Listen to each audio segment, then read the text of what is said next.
Well, providing we have a decent government, just so you know, there's so many businesses being closed, especially Ethiopian-owned businesses being closed.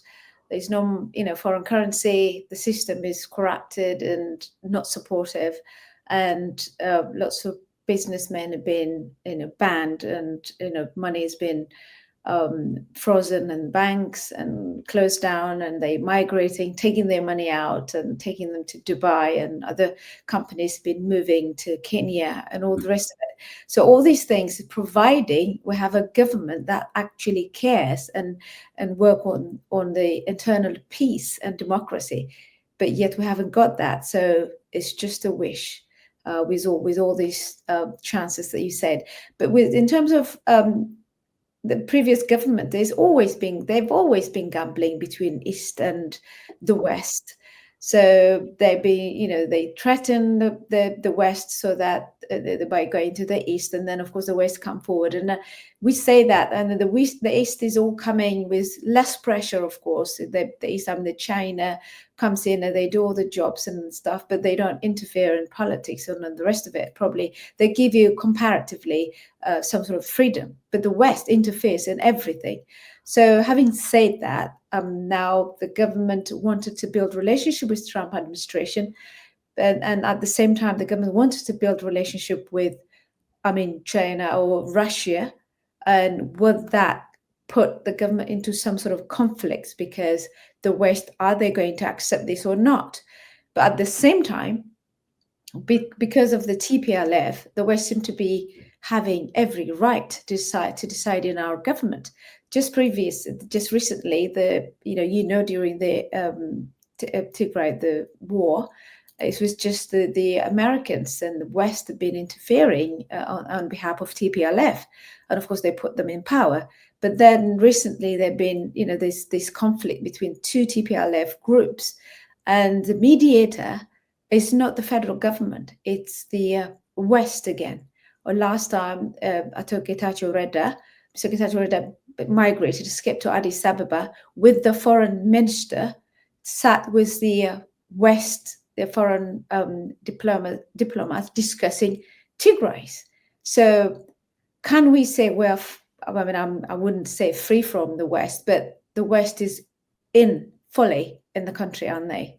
Yeah. So if you look at in terms of sovereignty, there are very few countries in the world that actually operate in terms of the full sense of sovereignty.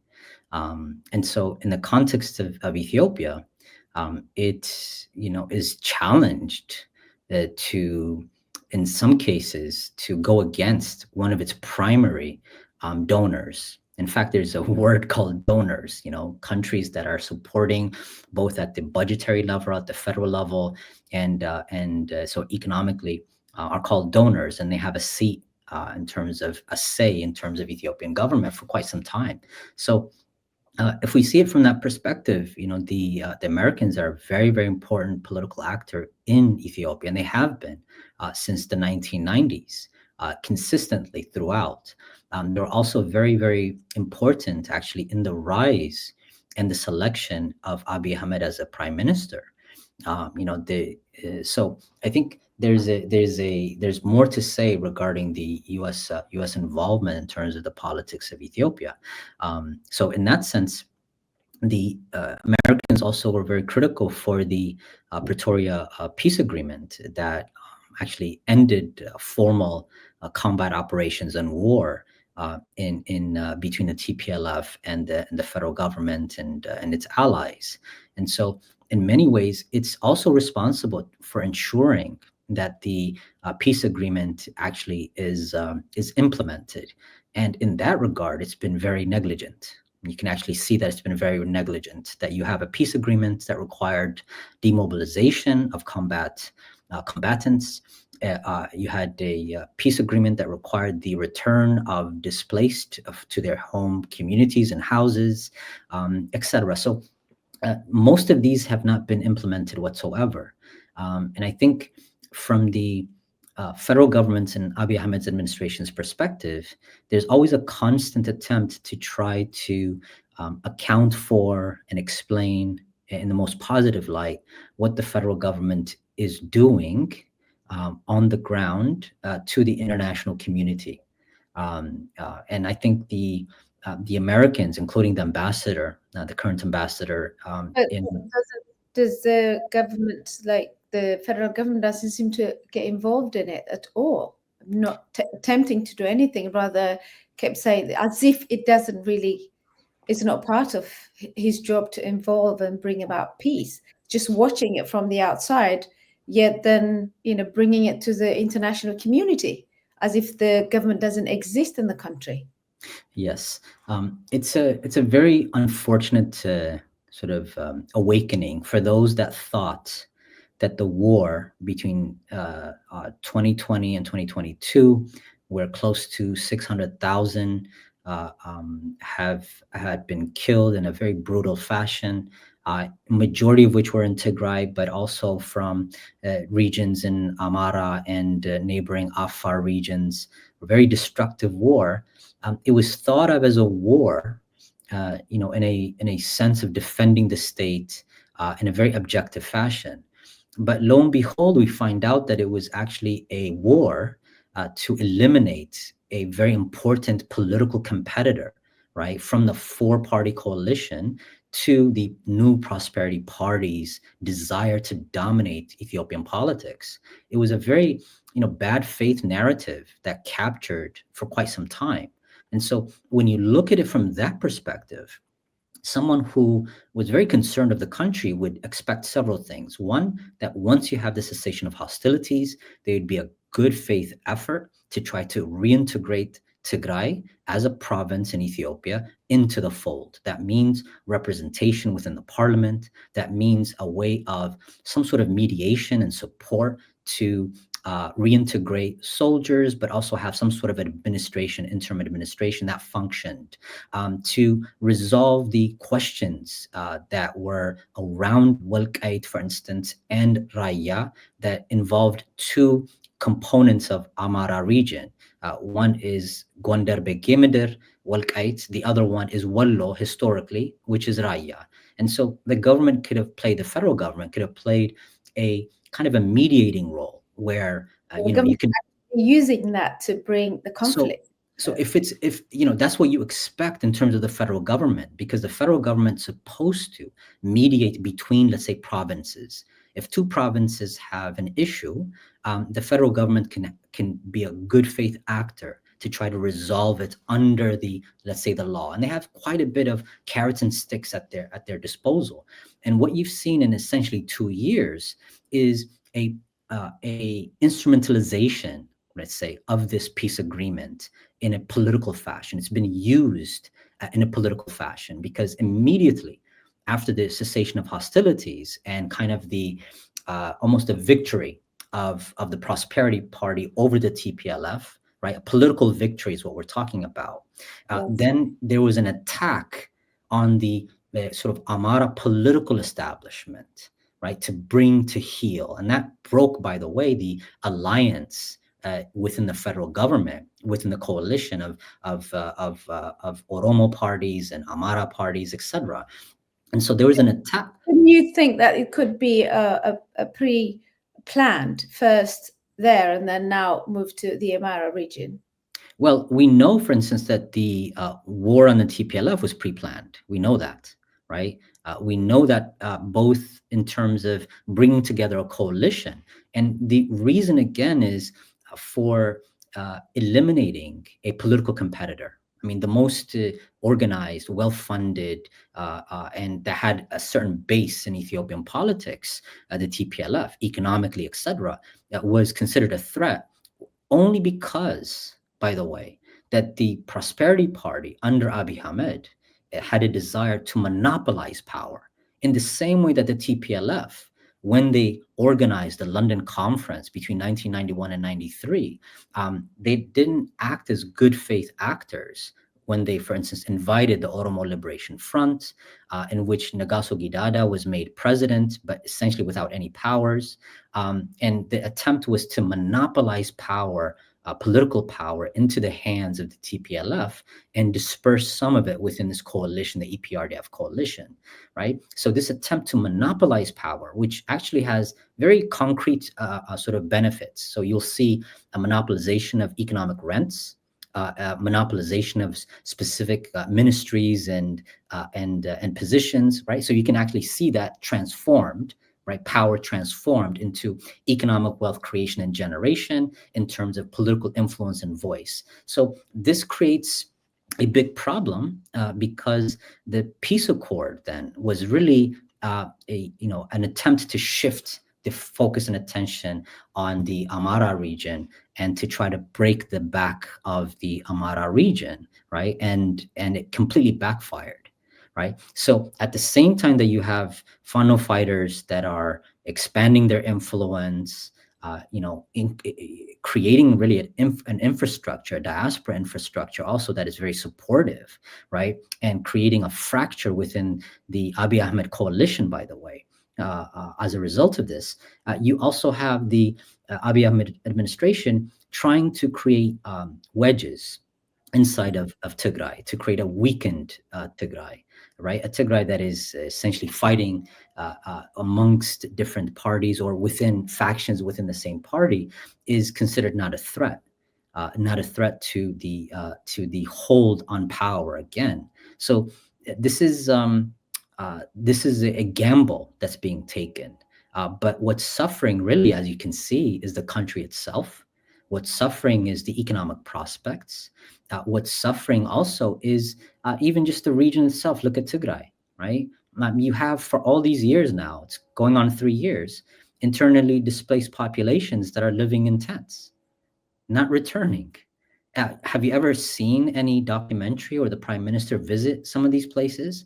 Have you ever seen, we've seen parks, we've seen visits to Gondar, some castle, we've seen something. It's a very, unfortunately, very inhumane, unchristian actually. For, again, a person who uses religion but is not religious, it's very consistent.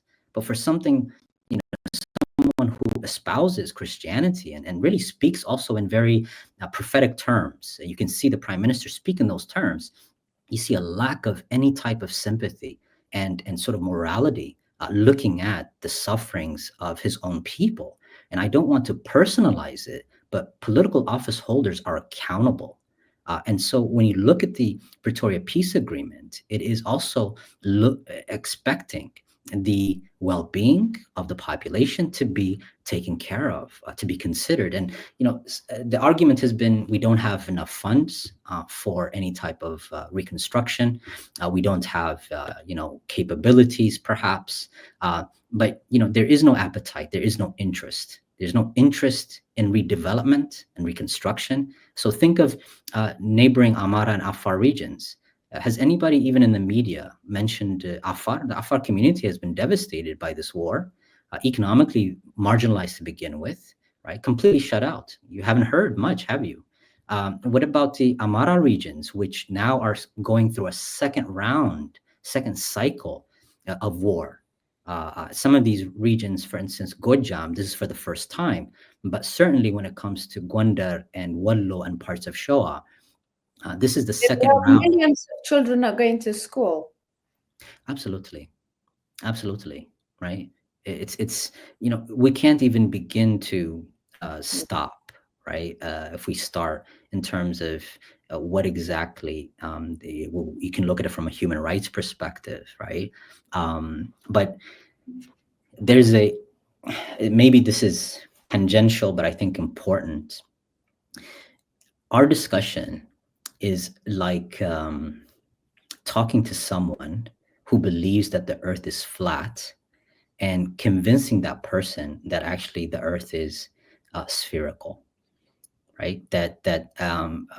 It's no amount of evidence is going to change that person's perspective. If you look at the conversations in terms of Ethiopia, when you have good faith criticisms means a constructive analysis, an understanding of the situation in order then to diagnose the problem and come out with perhaps various solutions. So if there is a disagreement and the prime minister continuously refuses to see reality, right? So when you have documentation of patterns of ethnic cleansing, refuses to recognize that, when you have the level of insecurity from, uh, even city level around Addis Ababa to regional level, you have no recognition. When you have the sort of economic suffering of a significant chunk of Ethiopians, no recognition. Internally displaced persons, no recognition whatsoever, right? So if you don't recognize a problem, how are you actually going to begin to solve it or think about solving it, creating teams to solve it?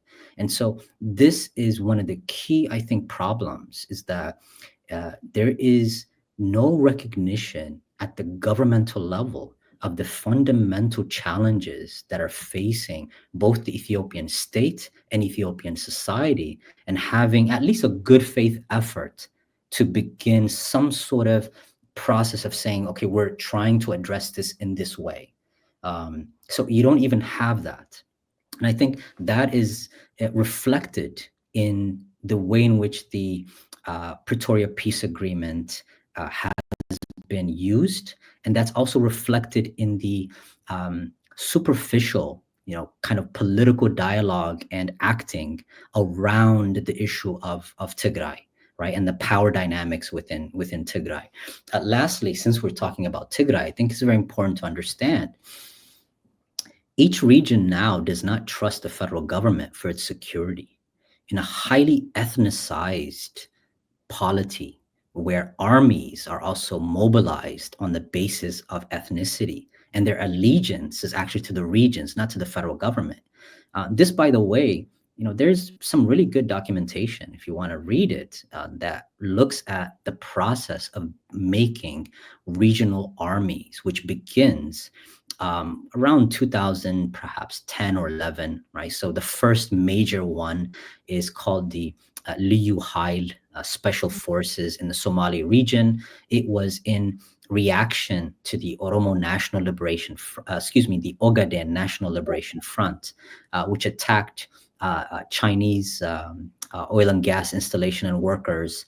And so you had, under Prime Minister Medles, the development of a special force consisting of Somalis, led by Somalis. And there's a reason for that, because you didn't want to have, in this ethnic sort of way of organizing polities, what would be considered an ethnically foreign kind of militia or military going and patrolling and engaging in combat or counterinsurgency, as an example. So that experiment in creating regional armies was replicated in every single major region, essentially, whether it's Benishangul, whether it's Amara, whether it's in Tigray, whether it's in Oromia. And it is continued now. And so with the deterioration of the security situation, most populations, I mean, think about it logically, can they who do they look for their support and protection? They look at the regional security establishment. Most survival of the fittest, it looks like. well, the በአማርኛ የህልውና you can see this constant thing about survival. We're being targeted because we are a member of a group, and so it doesn't discriminate. If you're Amharic speaker, you'll be targeted. If you're Tigrinya speaker, if you're Orominya speaker. So the idea then is that the only insurance is actually this militia, ethnic militia, that's been developing. Right? This is the logical outcome, by the way, of this ethnic politics. So to put it back into the box, very difficult to put it back into the box. That's another aspect of this. Regions are gaining more and more power at the expense of the federal, at the center. Regions have their own armies. So then when you go back and you look at the Tigray region and ask, why isn't the federal government engaging in demobilization? Well, part of it is this dynamic as well. Right? There's a reluctance. For instance, in Amara region, there was a reluctance. They said, we have a security dilemma here. We have the TPLF still, as a foe, so to speak. We have the federal government who is attempting to use violence and force to squash the legitimate concerns of Amara region citizens, right? And so we are not going to give up our arms, and so on. So I think this is a worrying trend, that you see here. And you know, I don't even know how Ethiopia can, the monopoly of force or power, how is that going to return to the center? Because that's the definition, at least one of it, classic definition of a state, is that it has the monopoly of force within a given territory. And so that is one of the, I think, objective conditions that the Ethiopian state faces. So Abiy is there with his leadership or misleadership. We'll see how that plays out. But any other political actor that comes into power is still going to be faced with this question as well, right? Because in a context where there's so much distrust that was created, right? Violence between communities, and so on. And so it's because when we look at that kind of landscape, the failures of the federal government are massive. Failures, for instance, to try to have reconciliation amongst community members in the north that were involved in significant amount of violence and harm. So this process of healing, you don't see any of that, right?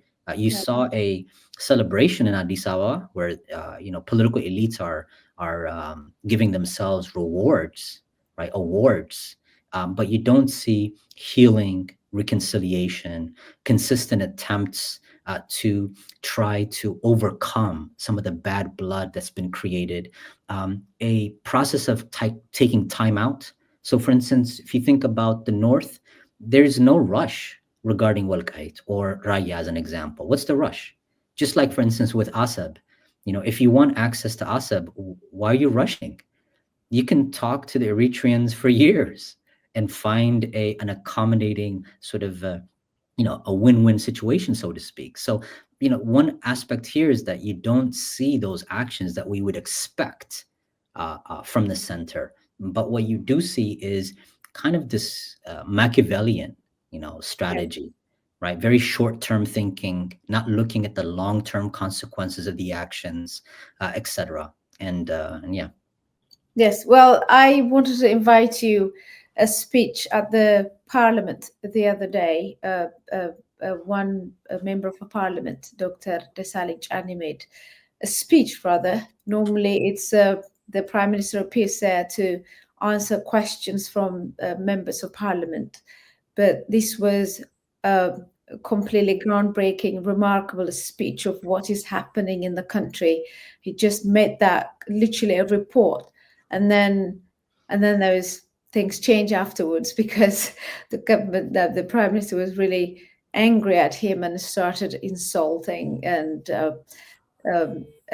made really unnecessary comments on many things. So basically, this Dr. Desalegn, a member of Parliament, he came out with this report. So the question comes in late after he made this report, and he would then say, now I'll go to the questions. And they all smiled. Yeah, everybody was smiled. It's just like somehow gambling. Yeah.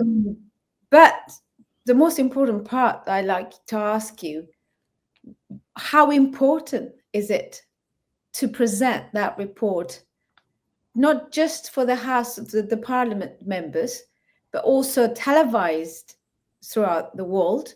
Also, there are so many foreign representatives sitting and watching the Parliament. Normally, the Prime Minister would have put a show there and coming up with stories and how hard he tried and all these reports, completely, some of them not true. But he came out and present the whole truth, what's happening in the country, in front of everyone.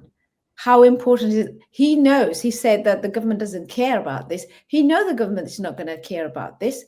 But was it worth it just to take it out in public this way?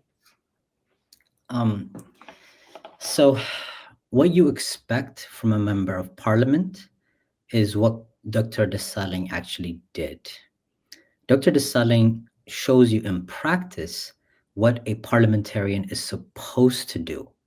A parliamentarian is supposed to raise some of the most important issues of the country and for his constituency.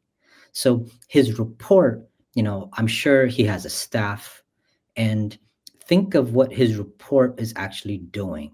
So his report, aside from yeah,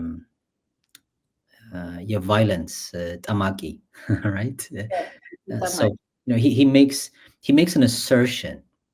Okay, he makes an assertion. That assertion could be true or false, but what he puts in that report are data points. These are verifiable. Every claim that he's making on the economic impact of the war and situation, on the human rights violations and the amount of people that are being killed vis-a-vis drones, on the and he talks very, I think, very concretely and very importantly on the ethnic profiling of Amara scholars, politicians, intellectuals, activists, because of the attack on the region, but also because of the sort of ethnic-based attack on Amara speakers across Ethiopia, right? Whether it's in Addis Ababa areas and demolition of specific homes, or whether it's in Oromia region where you have this attempt to ethnically cleanse people that have lived there for quite some time as supposedly newcomers. Again, this is the logic of ethnic federalism. So what Dr. Desalegn does is he gives us a report and assessment on the health of the Ethiopian body politic. Each one of those he claims that he puts can be verified independently by you and I and your listeners. So whether it's checking the poverty index to see whether the data in terms of poverty that he's talking about in Ethiopia is accurate, whether it's about the Ethiopian Human Rights Commission that produces numbers of Ethiopians killed in Amara region, for instance, civilians by drone attacks, or of individuals that are targeted for jailing and prosecution in terms of parliamentarians, including parliamentarians like Christian Tadella, for instance. So all these are verifiable. So it's important. Here you have a parliamentarian doing his job, and he is presenting a assessment of the Ethiopian body politic that is objective and can be verified. Okay, so that's important. Why is it important? Because as much as possible, the Prosperity Party and the Prime Minister has tried to create a completely different narrative, a narrative focused on a country that is bubbling in modernization and modernist projects around urban centers, that a government that is battling, whether it's Fano fighters or Oromo liberation fighters, and that it's just a few weeks away from defeating them. So, a fake sense of confidence, by the way, and that sometimes it has to portray. So there's an alternative reality. We spoke about this earlier, how the prime minister is unwilling to even begin the most rudimentary aspects of any type of let's say, political act, which is a recognition of the political reality. These are the political realities, and then on that basis, is how you're going to act. And what you have is a Christian Tadella, Dr. Desalegn, who is actually dragging this reality in front of the cameras, in front of the prime minister. So that's the first, is these are the realities that are going on in Ethiopia, not that narrative, fictitious bubble in which you live in which the parliament seems to be living in. Because I think he also raised a very important question, which is that in all these times, the parliament actually has not functioned as a parliament. They have not tabled on the agenda some of these key issues. They've not set up working committees in order to actually investigate and hold the executive accountable. The prime minister is one center of power. He should not be the only center of power. Okay. And so what you see there even the positioning of the prime minister, as if the prime minister is, kind of in front of the parliament, as opposed to, the parliament being a co-equal, so to speak, right? There has to be a balancing act. It's a very, very negative aspect of Ethiopian politics, is this super prime minister power. It was partially in the time of Prime Minister Medles. Prime Minister Haile Mariam didn't have as much, but certainly Prime Minister Abiy has really gone and taken the bite, so to speak. So what you saw there was a very rare display of of a parliamentarian doing their job. The second thing that I think Dr. Desalegn raises is question of accountability. So the past 7 years, the Prosperity Party and the Prime Minister have been ruling the country. They've been making the policies. They've been acting. So are they going to be held accountable for their actions? These actions include crimes against humanity and war crimes, by the way. They actually include also circumventing the constitutional order that requires, for instance, Parliament to have an account of the budget, and for the prime minister to be held accountable for the way in which the budget is going to be used. So, for instance, the $14 billion or $15 billion slush fund that is essentially outside of any regulatory oversight that the prime minister only has power over. He can be dispersing this to his best friends, giving them construction we don't know anything. So the parliament has no say on a big chunk of the budget, as an example, right? So it shows you again the breaking of law, of the rule of law, right, by the prime minister's office, by one branch. The parliament has to do their job and hold him accountable.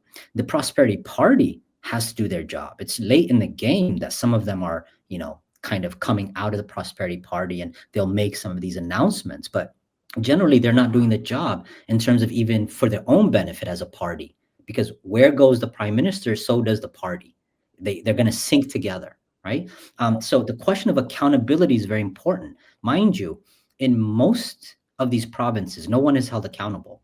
So, for instance, the former president, I think, of Oromia should be held accountable for what's happening in Oromia. I mean, it's just a no-brainer. In Addis Ababa, in a city, the prime minister is accountable for his action and his office's action. So the importance of accountability is very, very important. If you're not held accountable, if office holders are not held accountable, what they have then is a blank check and impunity to act. And so using drones, which can't discriminate, by the way, between combatants and civilians. So, for instance, just recently you have the bombing of Yemen by the United States. So Trump is on a similar policy, right? A continuity, if you will, of bombing Yemen. And the bombing resulted in 30 plus civilians being killed, right? Not members of the Ansar Allah movement, as an example, but civilians. So the primary casualties in drone operations are civilians. And so and this is against your own population, right? Mm-hmm. So where is the accountability, right? Whether it's the economic, whether it's human rights violations. So that, I think, is very important. So no question about it that it's important for what Dr. Desalegn has done. It will be echoed. And in terms of the foreign community, by the way, the foreign community, both political as well as investor community, know very well what's going on in Ethiopia, right? You have economic analysis in terms of risk that really goes and does the job to find out what's happening and what the economic landscape looks like and what the risks are. So a lot of the things that Dr. Desalegn is talking about should not be new for some of these governments and some of these embassies from Addis Ababa that are reporting the state of the health of, let's say, Ethiopia, right? But it is very important that in the political space, that those that refuse to see reality are actually challenged. We need to see more dialogue and more accountability. The prime minister has to be held accountable for his report, or for his lack of action, or for his action.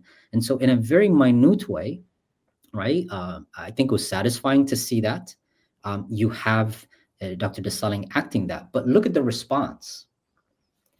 So the response from the prime minister was not to fact check. So, for instance, to challenge Dr. Desalegn on any of those points that he was raising, the economic costs of the war. So one is that there's no challenge on that.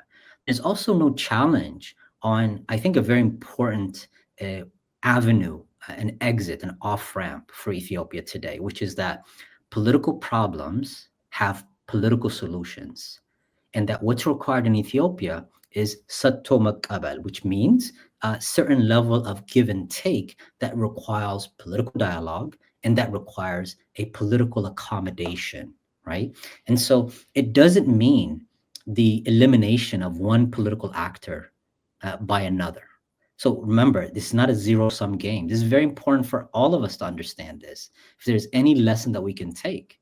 So no matter your grievances, the idea that you have a position where one group or two groups have to be eliminated brings us into a no-win situation, right?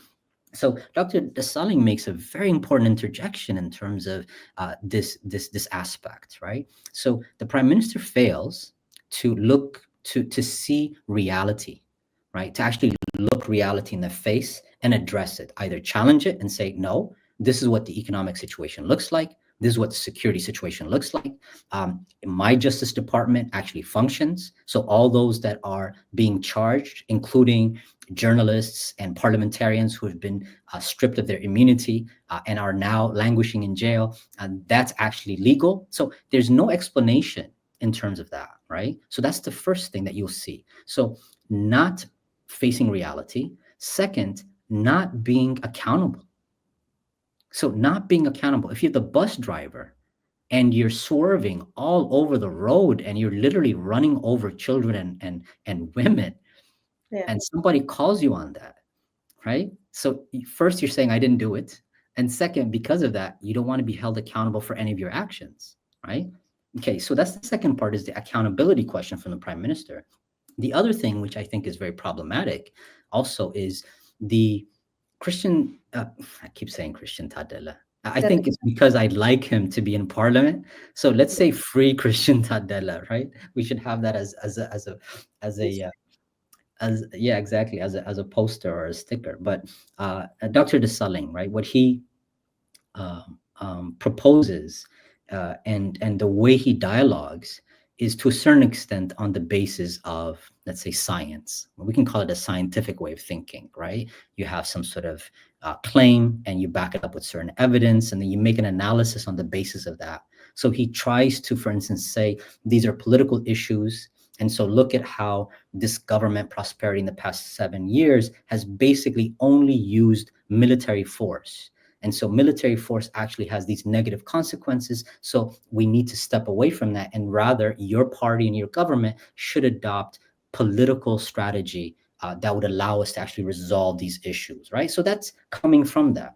So what the prime minister then does is he reanalyzes Ethiopia's issue. So he takes the really unprecedented level of violence in Ethiopia. And the type of violence is very different than previous times, right? So not only do you have violence between the central government and various organized militaries, like just like in the Ethiopian Civil War, but you also have violence that has taken ethnic and sort of community level forms, right? Where you have ethnic cleansing that is part of this kind of level of violence and insecurity. You have enormous levels of mass displacements that are a consequence of this. And also a strategy of the war itself is actually to displace people, right? To move them from one area and have them dumped and flee to, let's say, quote unquote, their homeland, wherever their homeland supposedly is.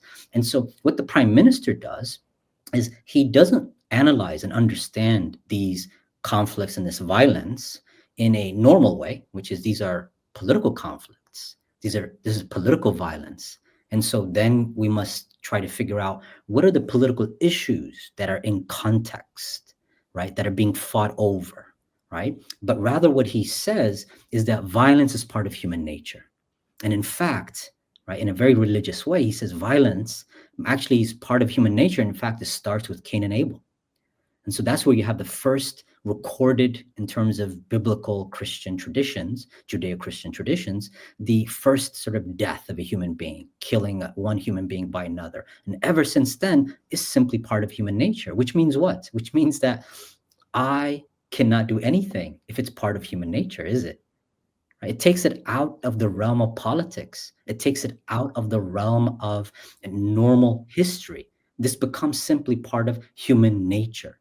And I think that is a very sly, if you notice, way of one, not facing reality and trying to give some sort of a different alternative perspective, right? A second is not to be held accountable. Because if it's political issues, and as the preeminent political actor in Ethiopian political scene, and you've been acting in a political way, you're not a religious figure, the prime minister, right? You're a political figure, and you're using the tools of state, economic tools, military tools. And so you're using them also in political ways. So using the peace agreement, which is a legal document between the federal government and Tigray, in a way that actually promotes political objectives, which we talked about goes against the interests of the country, goes against the spirit of the peace agreement itself, on and on and on. So you don't have an ability to actually begin to have a good faith discussion of what are the things that are wrong in our country, in Ethiopia, and in what ways then can we begin to think of an exit from this spiraling economic and political insecurity that's happening. So this is not even there. And I think that is one of the most disappointing aspects. It's not that, there's a dictatorial element to the prime minister and so on, right? We've had different prime ministers and heads of government that have incredible levels of power. But this is just unbelievable to find the disconnect. So you have a parliamentarian with a very small budget and probably a very small staff that produces an analysis for anybody to kind of get a sense of the key problems of the country. And he's putting his life at risk. You know what happened to Christian, and he's doing exactly the same thing here. I'm sure he's in some sort of, he was already threatened in there by the prime minister. Well, he made a comment in that he said the parliament and the negligence of the parliament is tariki fardbachwal, right? Tariki fardbachwal. So history will judge you, and it's very, very true. We remember, for instance, in the administration of President Mengistu Haile Mariam, there was an individual in parliament that stood up and spoke in front of Mengistu, who was a very terrifying figure in terms of his aura and what could happen to you. We remember during the transition period, there was a professor, I think he might have been a linguist from Addis Ababa University, who made an incredible interjection in terms of confronting Prime Minister Menalesh at that time.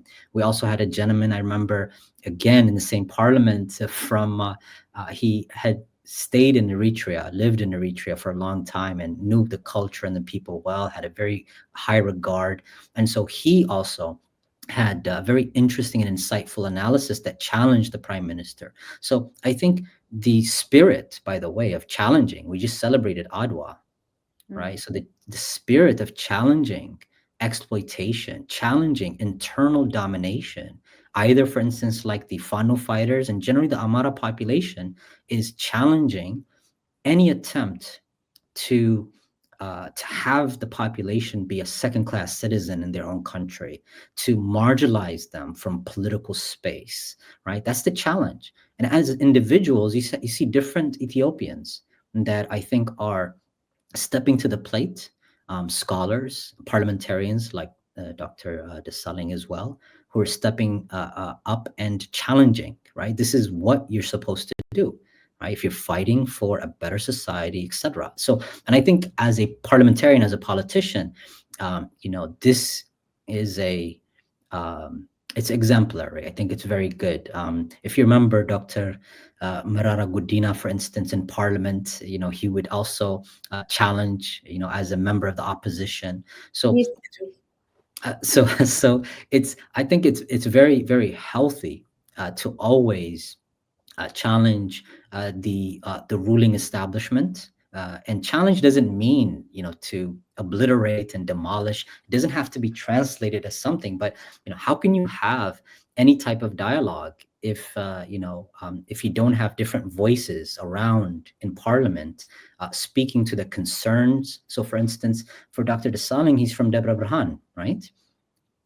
And or Bardar, sorry, his He's from Bahadara. from Bardar. So so the his constituency, his base, have a particular set of concerns. He's obligated to raise those issues, and he had raised those issues, He right? actually raised the issues of the country altogether. No question about it. Absolutely. That's what makes it, I think, much more historic and significant, is that he is not simply parochial, right? He's not regional or so on. He's actually at one level speaking to the primary concerns of his constituents, and he says that very specifically.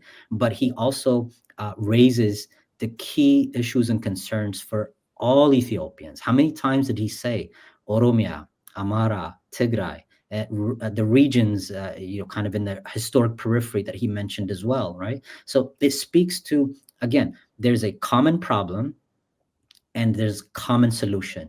No single community can be in peace unless all have peace, right? I think that's the message also, is that it's very important for that also to be registering, because the political calculations thus far, the past 7 years, have depended on having one group in conflict with another group, on dividing Ethiopians, and on almost giving incentives that one can benefit while another is suffering.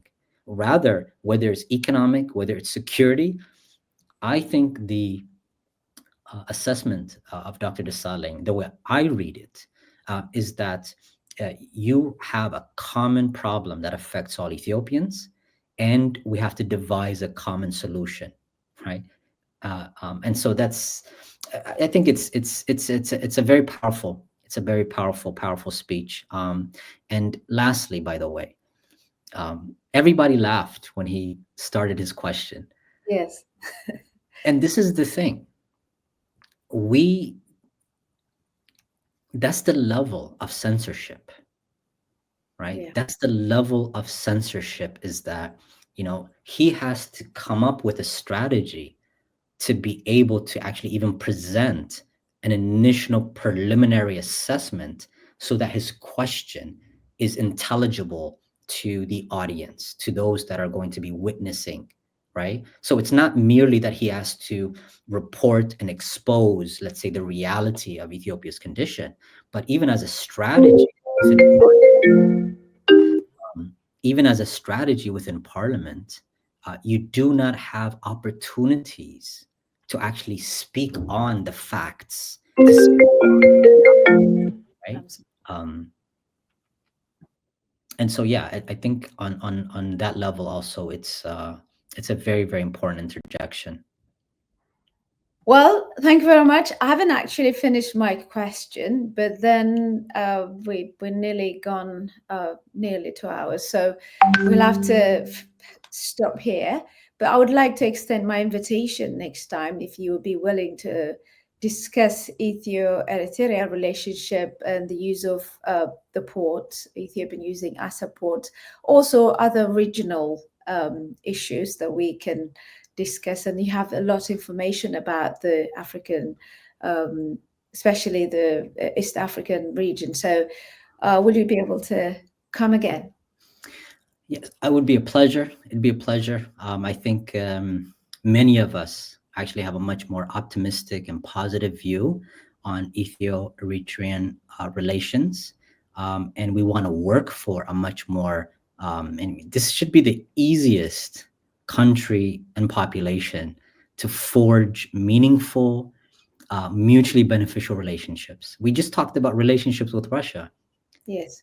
So, I think we should actually look at it as a puzzle of all the countries that should be a natural, slam dunk, an easy relationship to forge, right? What exactly is it that's an impediment? So I think it would be a great opportunity to discuss that in that fashion, and not just only about, let's say, access to the ports, because I think that's more of a symptom than really the main topic. So I look forward to that. Absolutely.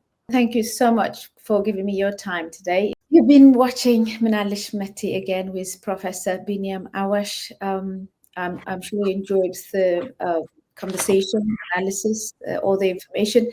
Please do contact me on menaleshmeti@gmail.com if you've got any questions that you'd like to ask Professor Beniam or with regards to Menalesh Meti. I am Metasebia Ketsela. See you soon.